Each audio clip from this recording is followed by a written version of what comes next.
Well, hello again, everybody. Welcome to Solutions with Aquarius Rising Africa again, with our beautiful Catherine Edwards, who we've been missing on Animal Talk Fridays, and we're going to be doing, I think that concerns humans as well. When we're looking at the topic of our conversation today, which is the body gives the clues, and exactly the same in the human. With us, our body's always giving us clues about things. It's exactly the same in our animals. But anyway, I'm so excited about this. So, how are you, beautiful? You look. Oh, she's gone. I think she wanted to say you look gorgeous. God, gorgeous. Don't carry on, Mornay, because I know that South Africa are having lots of internet and power problems and everything. So hopefully people can still see us. I'm great, but I've had a lot of headaches this week, which I haven't had for a long while. And we were just speaking before we went live that one of my friends who's very into sacred geometry and really aware, she was saying that one of the stargates have opened and therefore people are feeling a lot of new symptoms over the last week or so, and to watch out for this in our animals too. So that's fascinating, because I was sitting there thinking, gosh, it's not a hydration issue, it's not a diet, why am I getting these headaches? And then she messaged me without knowing that. Poor Shanti, hopefully she'll be back joining us. But yeah, so really great. And we were going to talk today about the clues to look out for. I've got my two trusted assistants. Look, they're fast asleep because we've just got back from a really lovely long walk. And about what clues that our animals' bodies give us and behavior give us that something's amiss. And also because sometimes people notice more in their animals before they notice in themselves. Absolutely. It's true, eh? And it's usually the animals, because just thinking about my experiences with animals in the past with their sickness as well. It's like a lot of the animals carry our emotional traumas and stuff, and they start getting sick. So they give us clues by carrying even our stuff. So the body does give us clues. And with our animals, if you can sometimes see your animal carrying, I don't know how to explain it, but sometimes our animals carry our emotions, they get sick, and then they pass away. Yeah. And we don't see the clues. And I'm just taking this is now a big one, but besides that, our diets and everything, your body will start to speak with you when you're not exercising enough or you're doing access or something else. Your body starts giving little clues. And we don't see these clues. Nobody sees these clues. I mean, most people don't even listen to their bodies. It's just like in the mind, we got to work, do. And suddenly you get small clues, you get sick, or you get a shoulder heaviness here. And eventually you just ignore it until one day, 20 years or whatever the time period, then suddenly you have cancer, or suddenly you have some kind of chronic disease that happens. So yeah, the body does give clues, and our animals' bodies as well. I mean, sometimes you can see when they don't play as much as often as anymore. But you will know better than this when it comes to animals. But yeah, your animals do, if they suddenly change, and it's not always a sudden change. It could be subtle changes, and it's the subtle changes that is so powerful, and people don't see the subtle changes until it becomes like this one big massive problem.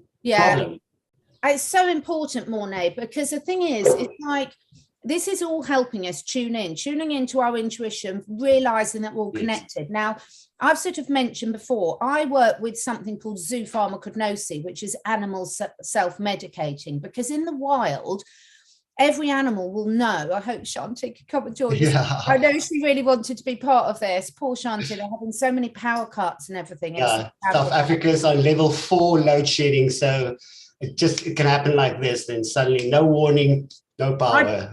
And I didn't know what that meant for anyone that's watching it, because in the UK, I didn't know what that meant, the load shedding. And what it means is that suddenly they'll cut their power because they're restricting the power thing. So poor old Shanti is just, and there's no warning for it, nothing obviously you can do about it. So with the zoopharmacognosy, which is animals self-medicating, and humans do it as well, but I'll come on to that in a bit more. But in wild, when an animal's responsible for looking after itself, living wild, at the first sign that something's going wrong in their body, an innate response kicks in to go and self-medicate. And what that means is they will actively select out plants, clays, minerals, soils, drink from certain algae, water, etc., to put their body back into balance. And the idea is when you have the freedom to pick up at the first sign that something's going wrong and select what you need to put your body back in balance, it stops the problem developing to something really serious or long-term or chronic issue. And all animals, every animal, they've studied this with insects, birds, mammals, you name it, they've all got the ability to do this. But unfortunately, when we take an animal out of the wild and put it in captivity living with us, they're responsible. We control their environment for most of the time. Now, Idris, my cat, has very much control over his environment because he goes miles. But for most animals, they're in a restricted environment, and therefore they can't seek out and get the things that they need to keep their body in balance. It's even more pronounced when you're taking, oh, fantastic. Yeah, you are. Can you hear us? Load shedding? Load shedding hit. Oh, we were just explaining to the listeners about that. So if you keep disappearing back and things, Shanti, I just started to explain about self-medication and zoopharmacognosia and animals self-medicating, and how when we take the animals into a captive environment, we take away their ability to make those choices for themselves. So they can't go and find the right plants and clays and minerals to forage on to put their body back in balance. And this actually causes a lot of stress to them. First of all, at a subconscious level, because our bodies of all animals, humans included, they're always giving us feedback. They're always giving us feedback, which is why we get urges to eat certain things.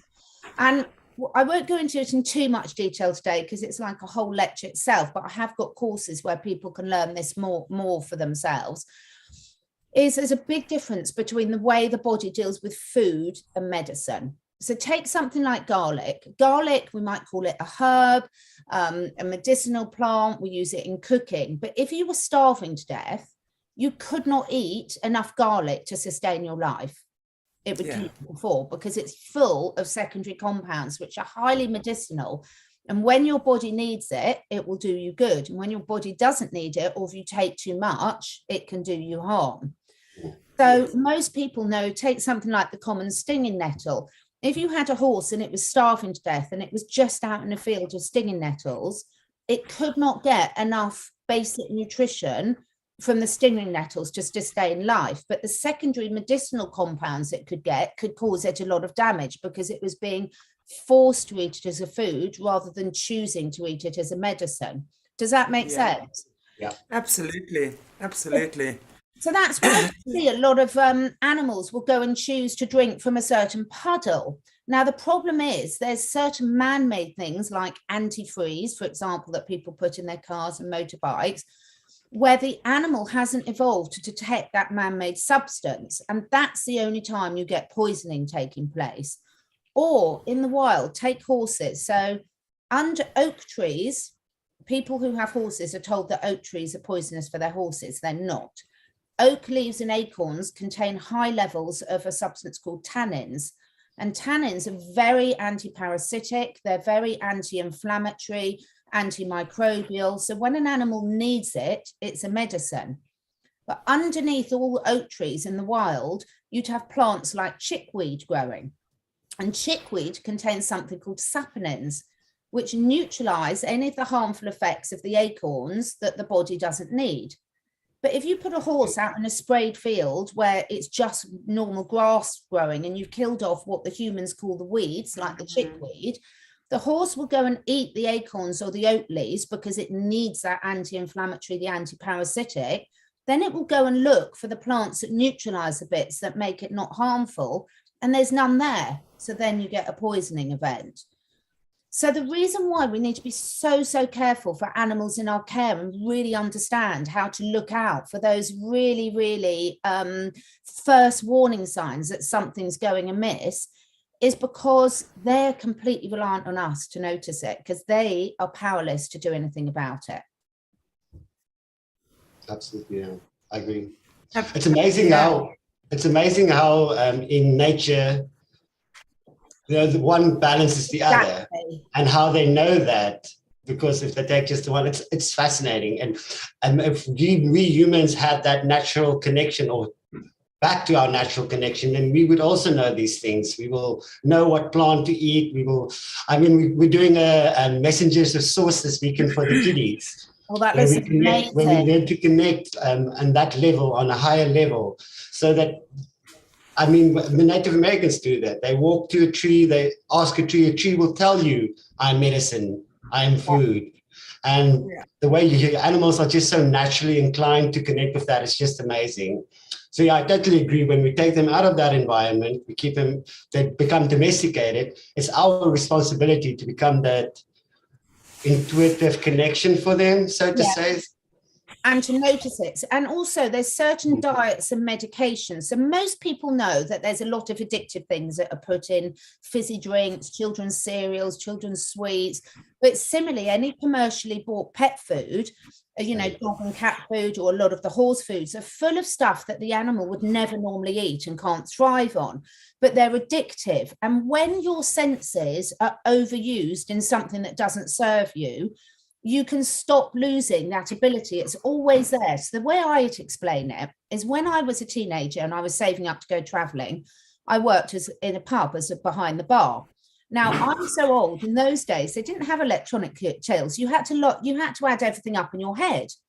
So when I was working behind the bar and serving all these different drinks and having to remember how much they were and add it all up in my head, my mental maths ability was brilliant. But now I use a calculator for everything. So I haven't used that part of my brain. So that part of my brain is still there. The ability is still there.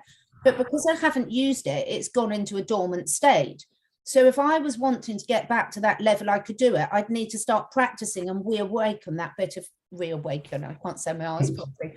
Reawaken that part of my mind again. And the similarly with the animals. So if you've got an animal, say a dog, a domestic dog, that's bred in captivity, and it's not been exposed to nature, and it's never been allowed to make choices for itself or be taught by other members, because most of it's innate, but some of it's taught by other pack members, then they haven't used that part of their brain again. So when you start letting them do it, they've got to reactivate it, and you'll see it's a very quick learning curve for them. Suddenly they get it, like horses that are just kept in stables or manicured pastures. When you then let them back into nature, they very quickly learn this and reawaken these bits of their brain that have been dormant for so long. It's almost as if they are, if we just look at a lot of these factory farmed animals and things as well, that have never known the light of day and stuff. It is horrendous to observe that. But it's like their minds are so much more limited than those of animals living outside in the wild. And it's almost like they have an animal autism sometimes. I don't know if that's the right word. Because of the horrendous stuff they are fed, because of the horrendous way they are treated, there's no development beyond that. So suddenly when they go out into nature, they're getting all their essential smells again. They're connecting, they're doing what they naturally do best, and feel happiest. That's when they thrive as well. So it's very much that environment as well, I believe, And what you were saying, Catherine, early on as well, about what they eat, and then they take, and then what they eat and what they take to counteract that. It's like organic farming, isn't it? Okay, I've got an unstable internet connection again. Oh gosh. It's like organic farming.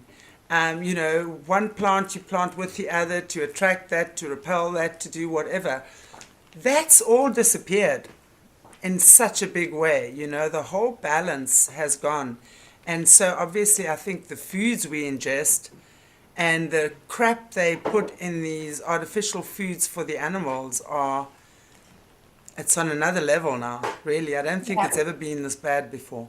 Really. The great thing is nature recovers, and we recover so quickly. So today I'm sitting here, I'll say it quickly because we're not allowed to say it, drinking my CDS.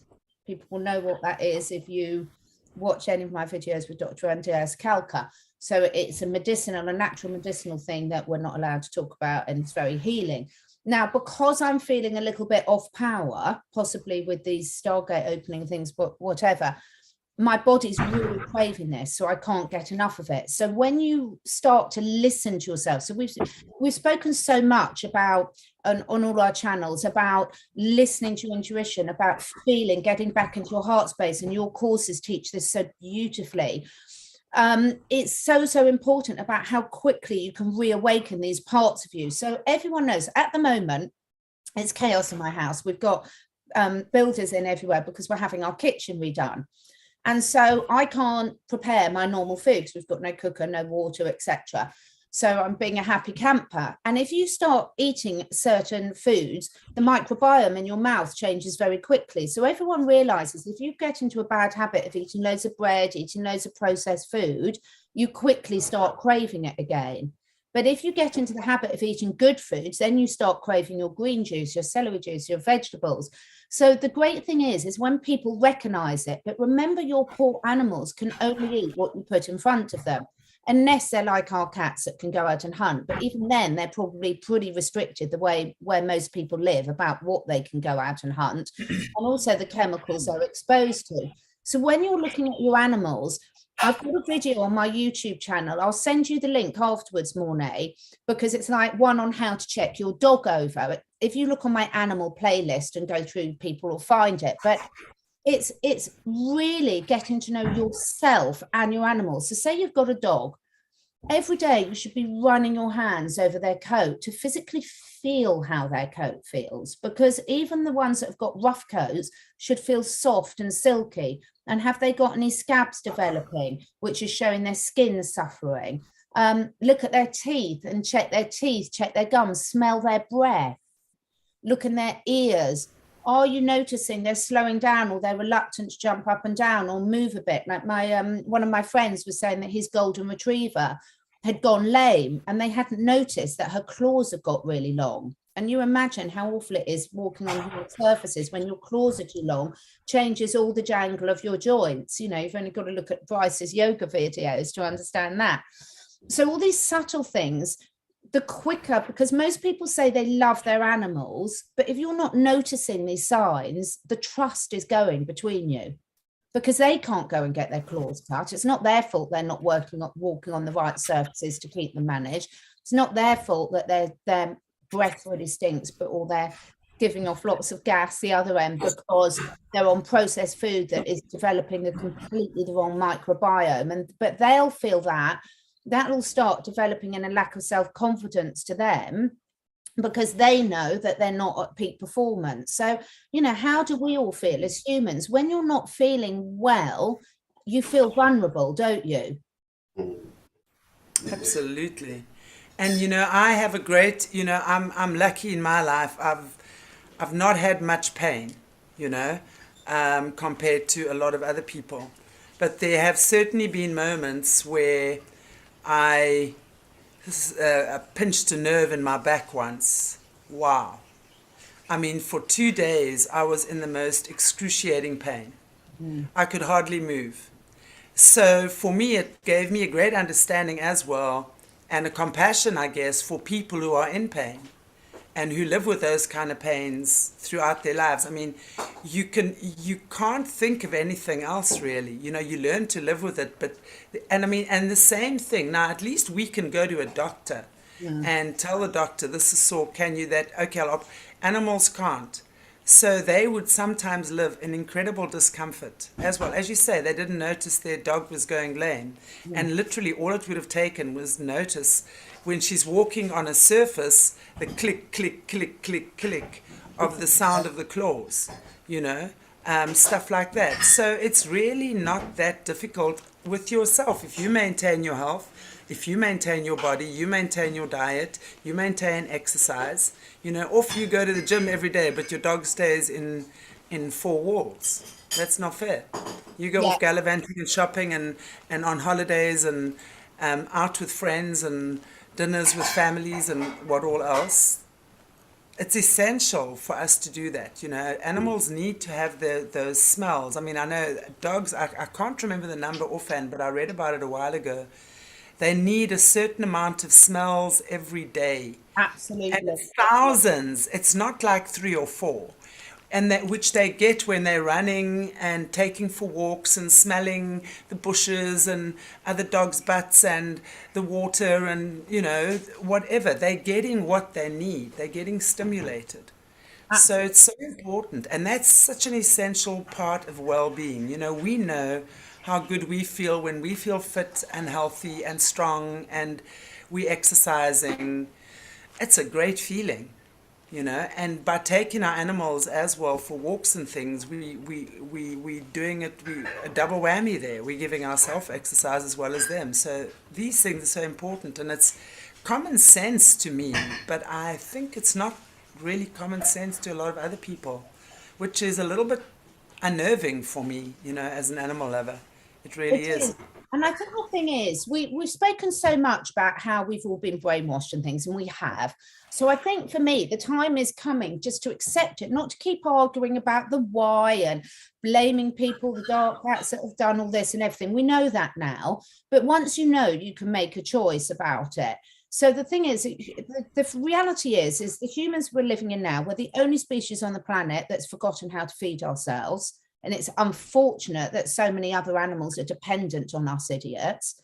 And we're the only species on the planet that follow unstable leaders. Although my vet friend did point out that lemmings do the same. All go off the cliff. So lemmings and humans, okay, we couldn't think of a single other species that follow unstable leaders. And this is why we're in the mess we're at. So the thing is, if you've got an animal that you're responsible for, look at Indy doing her yoga in the background.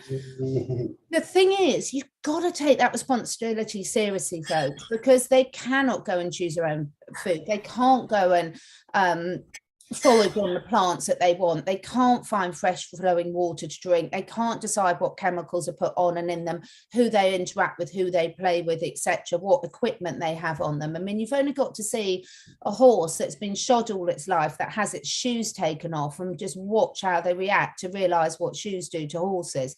I'm not talking about emergency remedial situations. That's a different matter. I'm talking about long term.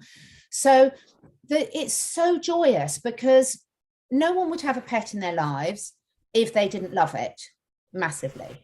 So when you develop that level of awareness and you notice those subtle signs early, the relationship between you and your animal is even stronger and is built. Because let's face it, if you're dependent as a child on your parents to make decisions for you, what happens when you don't trust that parent to make the right decisions and you're seen? It's a terrible feeling of helplessness, isn't it?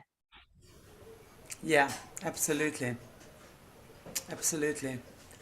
And that's literally what we are doing for them, is making their decisions. The great thing is when you start to really check your animals over properly, and it's like observing them. Okay, what's my animal's normal routine? Am I noticing different? Why? So for example, my animals have been behaving differently because we've got strangers in the house, and that particularly working in the room where they're normally fed and things like that. So that's obviously disrupted them. So when you're noticing something different, it's like, okay, can I explain this, or do I need to look deeper? And as soon as you notice something, if that thought, that question, I wonder if, is coming into your mind, then trust it, because your intuition is telling you there's something up. And there's always something you can do about it. So it's pretty obvious if a dog's holding its paw up, or something like that, then that's really obvious. You've got to go and inspect their paw. Have they got a thorn in it? Check all between the pads. If not, check further up. But those subtle signs, that's pretty extreme, and not many people would miss that. But is their coat a bit duller? Is their breath starting to smell? Are they reluctant in looking at you before jumping into the back of the car or up onto the couch, or if the cat's jumping up onto a work surface? Are they reacting differently to other animals? Because the other animals will pick up there's a problem way before we humans do normally. Yeah. Have they got that sparkle? Have they still got that zest for life, that mojo? If you've got a dog, every time they see that lead or that harness, they should be like the happiest, hey, fun time sort of thing. If there's not, what's going on? They're trying to sell you, why have they lost their mojo? So all these signs just to look out for. If you've got a cat, very much, are they taking themselves off a bit more? Are they interacting with the others a bit differently? Are they reluctant to have a certain area of their body touch? Because cats can be far more difficult to read than dogs, because dog will normally make it more obvious. A cat will try and sort themselves out because they know they've got a lot more sense than their humans normally. Yeah, they do. And that's often, I mean, although absolutely I agree with you that we should most definitely be checking these things out, but I think also just on another level, I'm, of course, very much a feline lover. And it's good to take lessons from a cat talking about that as well, you know, because often when they're not feeling well, they're not going to go and force themselves to hang out with their buddies and work and push themselves because of responsibilities, are they? No. They kind of take themselves off also. They'll be quiet, they'll chill out, they'll sleep, they'll rest. And very often they recover themselves. Obviously, if they've got broken teeth or bones or something, injuries, we have to immediately take care of that. I'm just saying that, you know, from if they're maybe not feeling well, they're indigestion or got an ache somewhere or whatever, they will often just take care of themselves. And I think we can also learn a lot from them in that way, you know, just to chill. And when we're not feeling well, relax, take some time out. Your body's restoring itself from whatever. No one has to, I mean, so many people force themselves to go and work and they've got to do this and they've got to do that. All you're really doing is making the other people sick as well, which is counterproductive. But that's what I love about cats. But absolutely, yeah, you know, we really need to get to know them. And that's also where animal communication, I think, comes in really, really handy, is because you might know there's something off with your animal. You can tell they're not maybe eating as much, or that's when animal communication comes in very well. You know, when you open your heart, you open your mind, you invite them to share what is going on. You invite them, and, you know, often they will tell you they need to go to the vet. I see I've got an internet unstable issue again. But, you know, so it's really good to be able to combine all of it, not just necessarily look at things on a physical level, because most of us are dumb to that, let's face facts, and I say that with love. But, you know, if we went in with a conscious, intuitive desire to really connect, then it'd be like talking to your child. Tell me where you sore. Mommy, I've got a sore tummy. Okay, cool, we can work with that. Or I've got a headache, or my ear is aching, or whatever. You know, and you'd be able to pick up the blockages in the body as well through animal communication. I mean, you would then, let's say, pick up that there's an issue with the ear. And then you would be able to deal with that accordingly, you know, which is a great thing. So I just love these things where we start connecting the dots, because as we connect the dots, you know, we get a much bigger picture and a very cool picture too, I think, mostly. Yeah. That whole bridge, that connection. Yeah, I want to add to what Shanti just said with animal communication. I had a ginger cat, and one December, that cat got so sick. I had to drive all the way back to my home from a holiday. I think it was just like on New Year's, so I missed everything. And I took the cat to the vet, and I knew there was something wrong in its brain, because through animal communication, I could connect with its body. I could feel where the pain was sitting, and I could feel it within my body because we were so connected. And the first time the vet didn't believe me, she thought it was something else. So she treated the cat for something else. And next day, the cat still wasn't good. So I had to go take the cat back because the cat was actually doing worse. And this time the vet listened to me. So she gave him a shot for the thing in the brain that I was talking about. And that cat turned out to live a couple of extra months again. So that intuitive connection that you have with your pet, like you said, Catherine, as well, if you feel something pop up in your mind, that is animal communication. Listen to it. Listen, you know, that is, and if we can start getting that kind of relationship with our animals, just think how we could start having relationships with our kids, with our spouses, with everybody, you know. If we just connect with our bodies, with our intuition, our pets will tell us what's wrong. They'll I'm definitely tell us.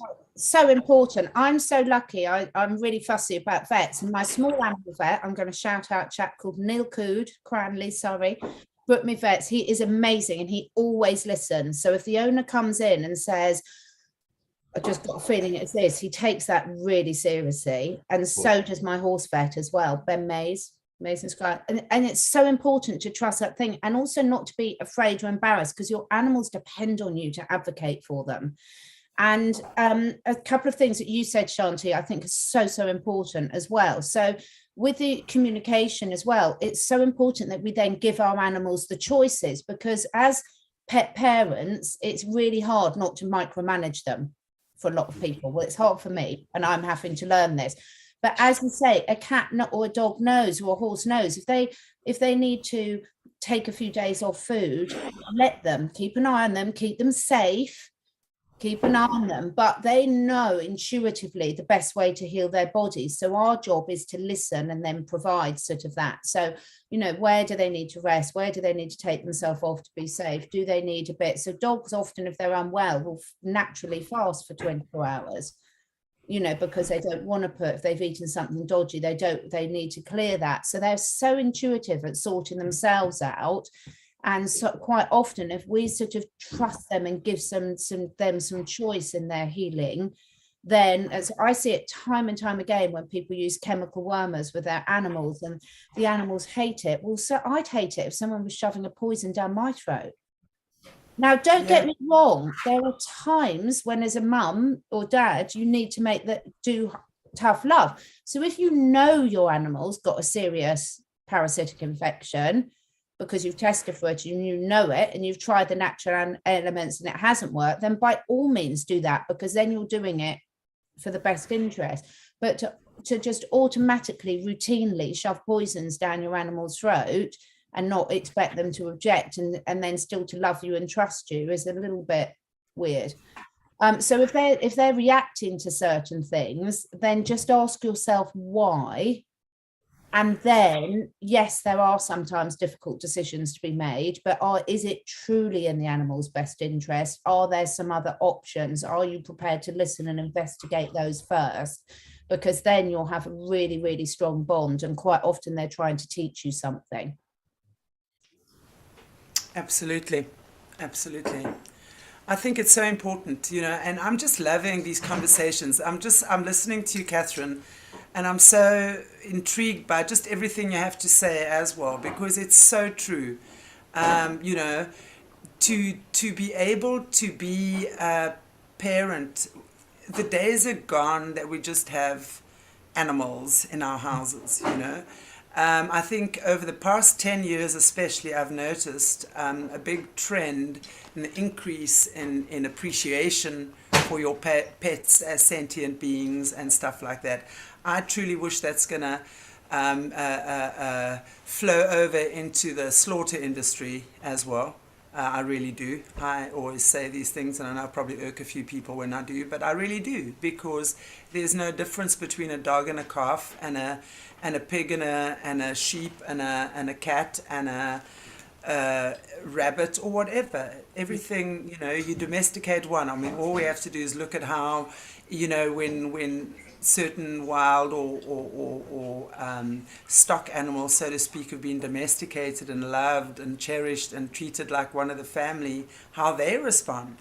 You know, it's amazing. So everything, you know, is changing at the moment, and it's a beautiful thing to be able to connect with your animal, and just it's like finding a new best friend.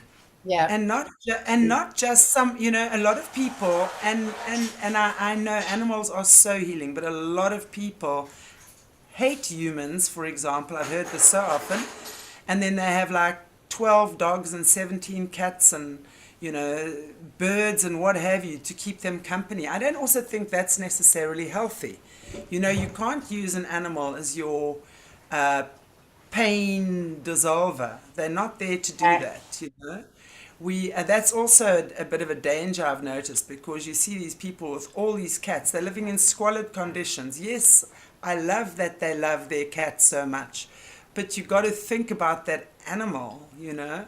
It's about having fun together. It's about knowing when you feel down or sad, your animal knows that, will come and comfort you, and purr and make you laugh and do hysterical things and be so fun, you know, to be around. And at the same time, you know, it's so important for us to make their lives fun as well, by connecting with them, understanding their needs. They've got bad mood days as well.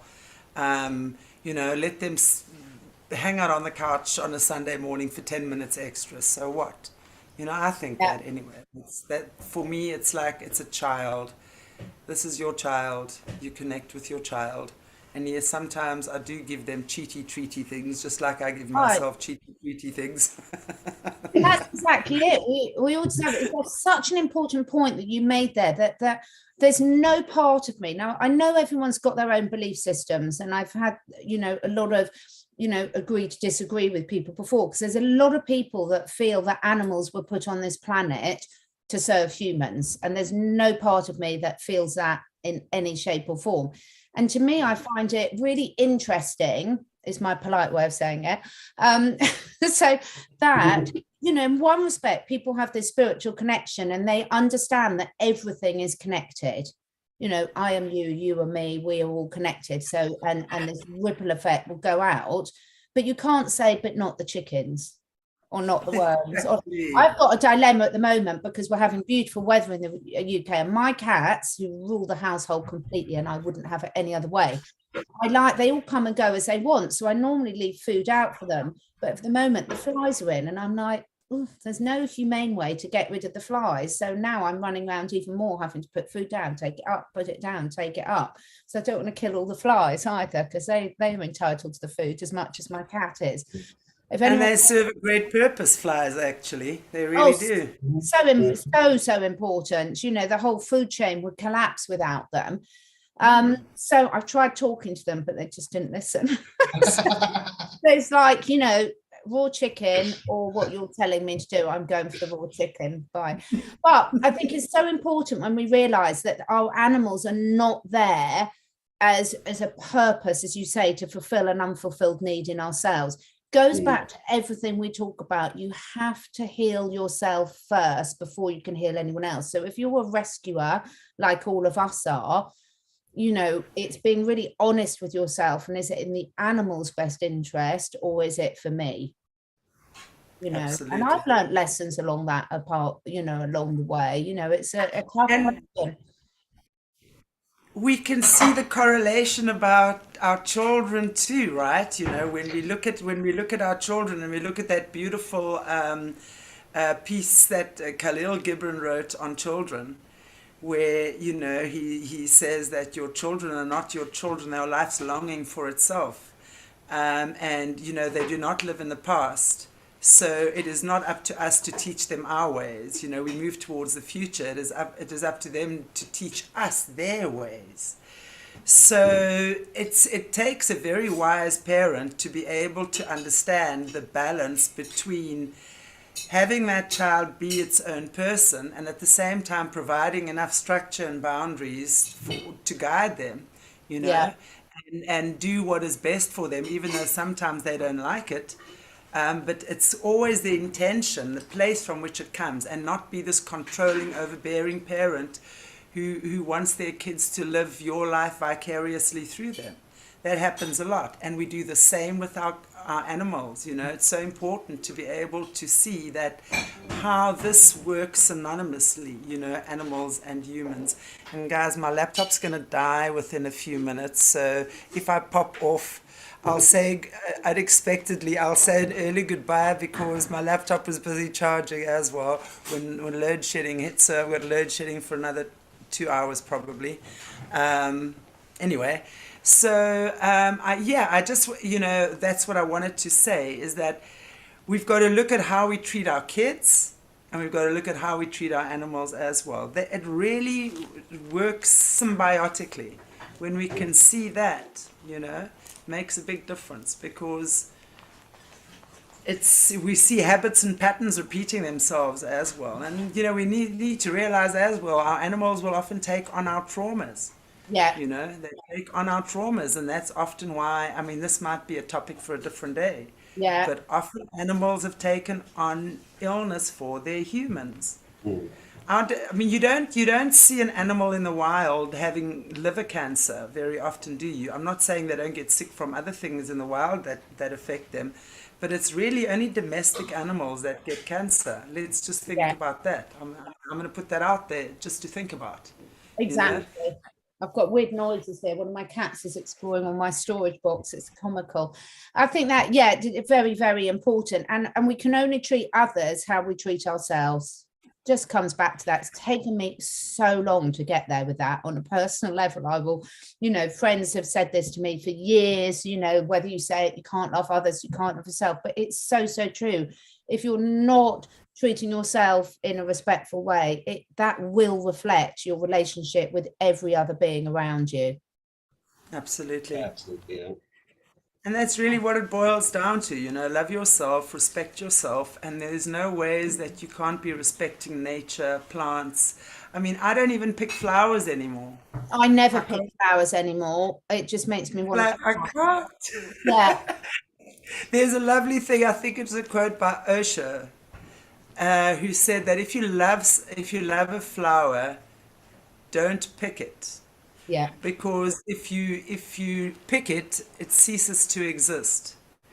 If you just let it, if you just admire the beauty, you allow it to be beautiful and to It's live its life, basically. So it's the same thing, and it's like when I pick my veggies, I'll go to the garden, I'll cut my spinach. I talk to that spinach. I say, please same retract here. your energy. Thank you so much. I appreciate you being in my belly tonight. I'm really going to enjoy you. I've enjoyed growing you. Thank you. It really is. And it's such a relationship we develop with nature. And when I'm cooking, I love cooking now. I never used to enjoy cooking. And I cook and I'm just like putting good vibes into the food and I'm thinking, what else? Yeah, I can try that in here, And it's just such a nice way. And I pass the same thing on, when I cook for my animals as well.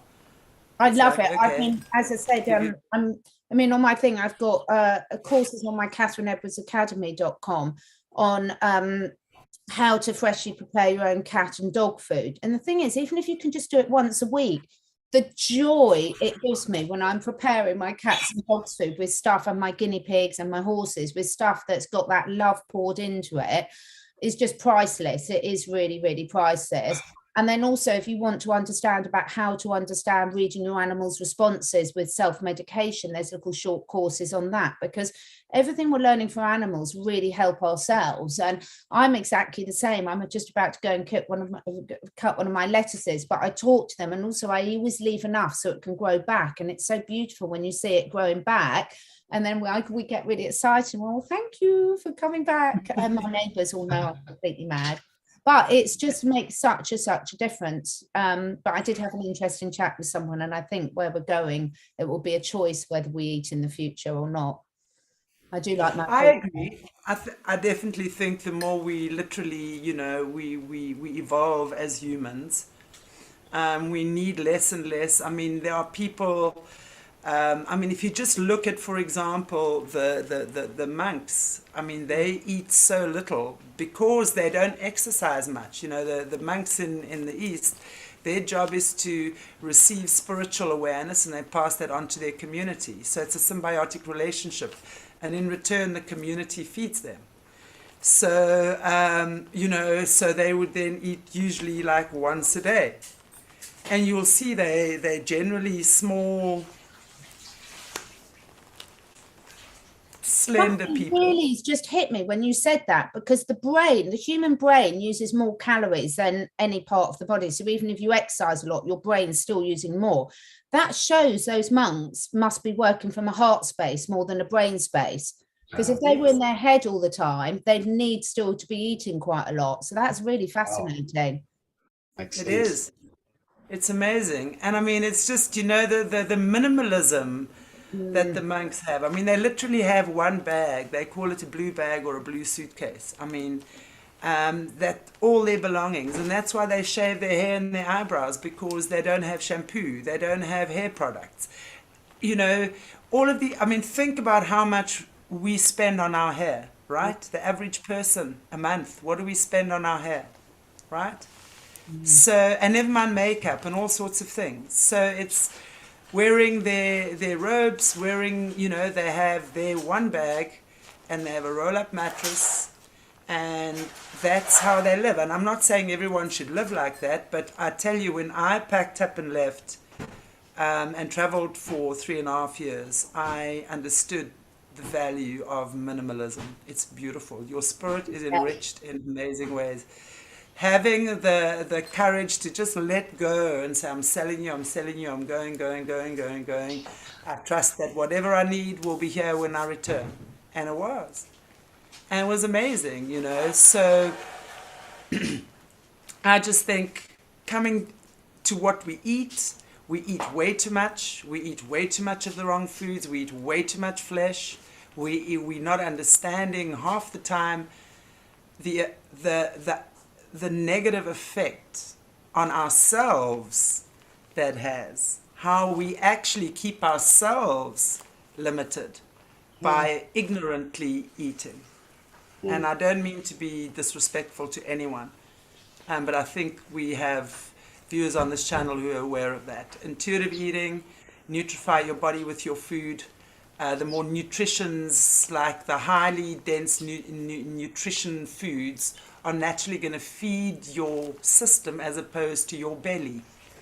Exactly. So get right into your cells at a cellular level, and that's where the main messages are coming from. And if you're getting the right nutrition to our cells for your animals or yourself, then the messages to keep eating more will be cut off, because your body knows it's got what it needs. So it's really fascinating.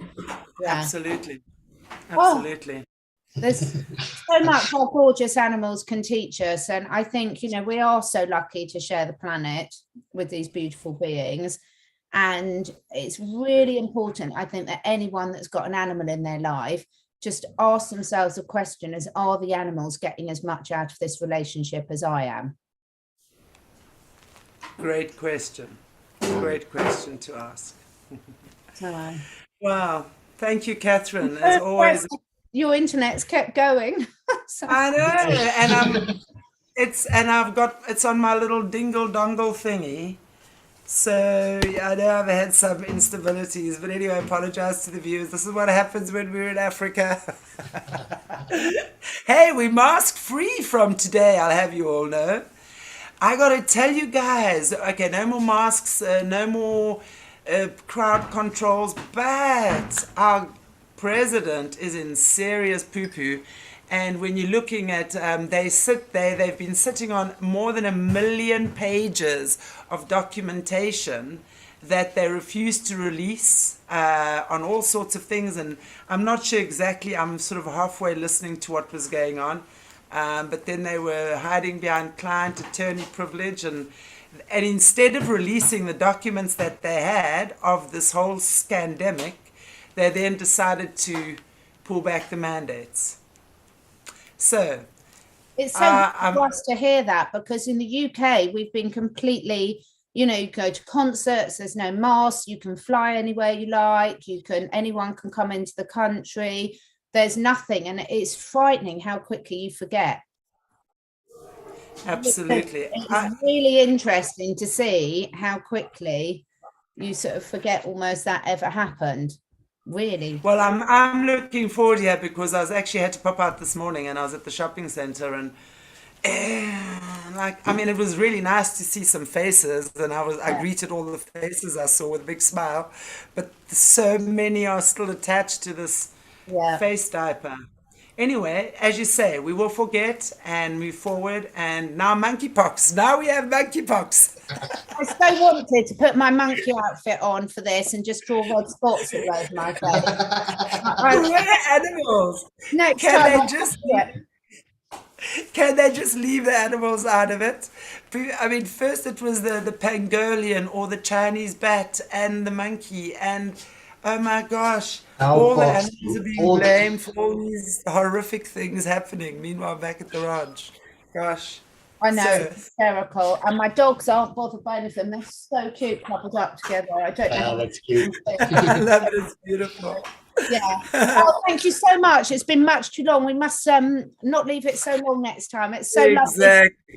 Yes, please. Thank you, everyone who's watched. I'm looking forward to seeing the comments. Yes, indeed. Thank you, guys and girls. God bless you all. So good to have Catherine back again with our Animal Talk Friday again. So if you haven't already, please give us a like, a share, and a subscribe, and especially these talks. They are so important. You know, this is the type of thing, you know, we're always forward thinkers in these ways. A lot of what we're talking about, especially when it comes to the communication, is not common knowledge to a lot of people yet. But get on the bandwagon, because this is where the planet is going. This is what we're all going to be doing in the next 5 years.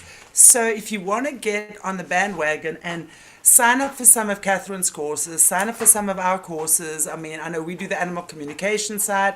I know you do that as well, plus a whole lot more regarding animals. Guys, prepare yourselves. This is time for preparation. Your body is your vessel. It's your vehicle. You're not going to get saved by spaceships, I promise you. Your body is your spaceship. You are your own spaceship. You got to learn how to operate all the little thingies inside of it. So part of this, when we open up and we understand, when we can have that third eye connection to nature, to animals, to your own body, babies, you can communicate with babies when you can do this. You can communicate with your toddler. I do this all the time. My granddaughter, I knew exactly what was wrong with her when her mom called me and said, this. I said, do that. It's sitting there. And within 2 seconds, she was fine. So this is really the way forward. Prepare yourself. This is not just for a select few. This is available to everyone. You've just got to, A, believe it, make a decision to take the path, and 3, do it. There are people around that are very well equipped to facilitate all of these ideas. So thank you all so much for watching. Call out your animal communication course. I would so love everyone to do the animal communication course that Chantelle and Mornay run, because when you do this, it won't just help you communicate with furry animals, it'll help you communicate with humans and plants and everything. And it's such a wonderful gift. It would just take you to a different level of awareness. So I would really point everyone to that course. You won't look back after that. Absolutely. It's such a lovely thing. You know, when I was a child, I was born with a gift of hearing the voices of the animals. And I was told I was crazy, I was laughed at, I was scoffed at, I was for so many years. And in 2009, I awoke that gift again, because I did block it off for a while. I was always aware and I always knew, but not in the way that it is now, not like this dialogue that I can have now. And I want to tell you, it is such a wonderful feeling to know that this little child, 53, 4, whatever years ago, that was so frustrated and told that she was crazy by the world, is now teaching people how to do that. It is such a beautiful time for the world to open up to these gifts that we all have. So I encourage you all to do it, especially if you have animals, especially if you and would love to work with animals in the future. You don't know how right now. You don't know how, but you've got to take the first step. If this is the first step for you, then do it, because the rest will open up and you will know where to go. And it's just being aware, like with Catherine, you've got so much amazing stuff. You know, the essential oils, the natural remedies, the food that they eat. It's just a whole nother level of dealing with life. Anyway, yeah, you better go. Thank you so much for watching, everyone. We'll be back soon. God bless you all. Take good care. Have a beautiful weekend. See you all soon.